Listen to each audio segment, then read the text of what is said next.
কেন আপনারা প্রশাসনের লোকজন এই এলাকাকে মাদক মুক্ত করতে পারছেন না? আমাদেরকে আপনাদের বিরুদ্ধে ব্যবস্থা গ্রহণ করতে আমরা বাধ্য হব। আমরা চাই ঢাকা ৯কে সন্ত্রাস মুক্ত, চাঁদাবাজ মুক্ত এবং মাদক মুক্ত করতে। এটি কোনো স্লোগান না, এটি কোনো স্লোগান না। আমাদের দলীয় নেতা কর্মীরা যদি কেউ জড়িত থাকে তাদেরকে রাজনৈতিকভাবে তাদেরকে শাস্তির আওতায় আনা হবে। তেমনিভাবে আমরা প্রশাসনকে বলবো যে প্রশাসনও যাদের বিরুদ্ধে যাতে ব্যবস্থা গ্রহণ করে। আর প্রশাসন যদি আমরা বিশেষ করে এখানে মনে হয় খিলগাঁও থানা প্রশাসনের বিভিন্ন পর্যায়ের ওসি সহ বিভিন্ন পর্যায়ে কর্মকর্তাবৃন্দ রয়েছেন। আজকের এই প্রোগ্রাম থেকে আমি আপনাদেরকে স্পষ্ট বলছি, আপনারা এই মাদকের বিরুদ্ধে, এই চাঁদাবাজদের বিরুদ্ধে যদি ব্যবস্থা গ্রহণ করতে না পারেন তাহলে আমাদেরকে আপনাদের বিরুদ্ধে ব্যবস্থা গ্রহণ করতে আমরা বাধ্য হব। আমরা বারবার বলছি এই এলাকাকে আপনারা মাদক মুক্ত করবেন। কেন আপনারা প্রশাসনের লোকজন এই এলাকাকে মাদক মুক্ত করতে পারছেন না? কেন বারবার স্পষ্ট করে বলা হচ্ছে এখানে মাদক বিক্রি করা হচ্ছে, ওইখানে মাদক বিক্রি করা হচ্ছে, এই এলাকা মাদকের এই স্পট? প্রশাসন কেন সেই অবস্থান নিতে পারছে না? প্রশাসনকে অবশ্যই মাদকের বিরুদ্ধে সর্বোচ্চ অবস্থান নিতে হবে। এই ব্যাপারে যদি কেউ কোনো প্রশাসনিক কর্মকর্তার ছাড় দেয়, যে ছাড় দিবে আমরা তাদের বিরুদ্ধে প্রশাসনিক ব্যবস্থা গ্রহণ করার জন্য সরকারের কাছে আমরা কিন্তু বলবো।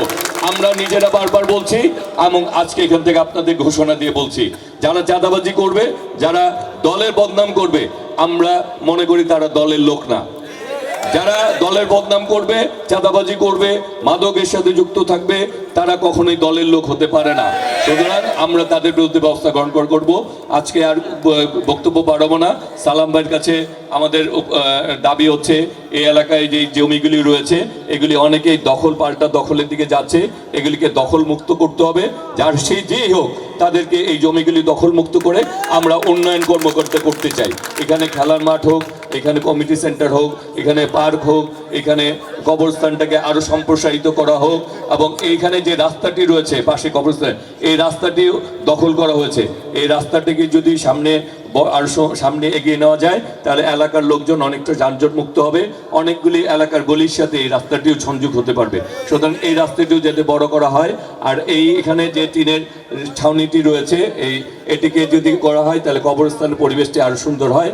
এবং এইখানে যে মসজিদটি রয়েছে সেখানে অজু করার জায়গা, সেখানে বসার জায়গা নেই, মানে বসার জন্য বেঞ্চ নাই বা টোল করে দেওয়া হয়নি, সেগুলি যাতে করা হয়। আর আমাদের এই এলাকার যে সকল রাস্তাঘাটগুলি এখনো উন্নত রয়েছে সালাম ভাইকে দাবি করবো সেগুলি।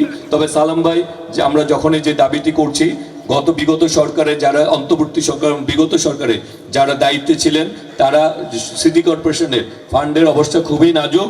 সিটি কর্পোরেশনে ওনারা কোনো রকম টেনে টেনে চলছেন।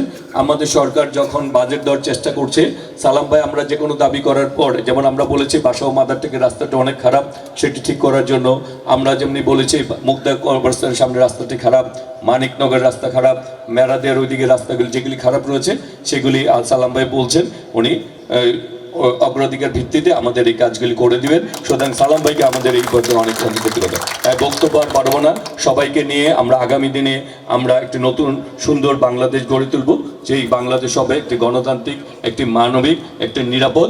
এবং সাথে সাথে আমি যারা গার্জিয়ান রয়েছেন তাদেরকে বলবো আপনাদের এলাকা ভিত্তিক এই যে আমাদের হাম রুবেলা এখান থেকে মুক্ত করার জন্য বাচ্চাদের যাতে আমাদের কাছাকাছি মাতৃ সদনগুলি নিয়ে এসে টিকা দেয়, অভিভাবকদের সেই ব্যাপারে সচেতন করবে এবং সবাইকে সেই প্রত্যাশা রেখেই এবং সবার প্রতি আরও অনেক অনেক শ্রদ্ধা ভালোবাসা জানিয়ে আজকে বিদায় নিচ্ছি। সবাই ভালো থাকবেন, সুস্থ থাকবেন। আসসালামু আলাইকুম ওয়া রাহমাতুল্লাহি ওয়া বারাকাতুহু।